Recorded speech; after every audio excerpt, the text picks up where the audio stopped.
दुधना नदीत वाळूचा बिनधास्त उपसा, महसूल पोलिसांच्या दुर्लक्षाचा आरोप.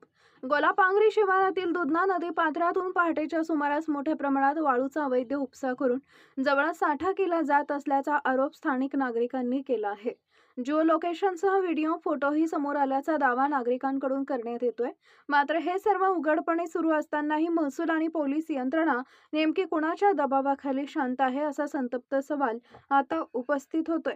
या वाळू उपशामागे नेमकं कोण आणि प्रशासन कधी कारवाई करणार, याकडे सर्वांचं लक्ष लागलंय.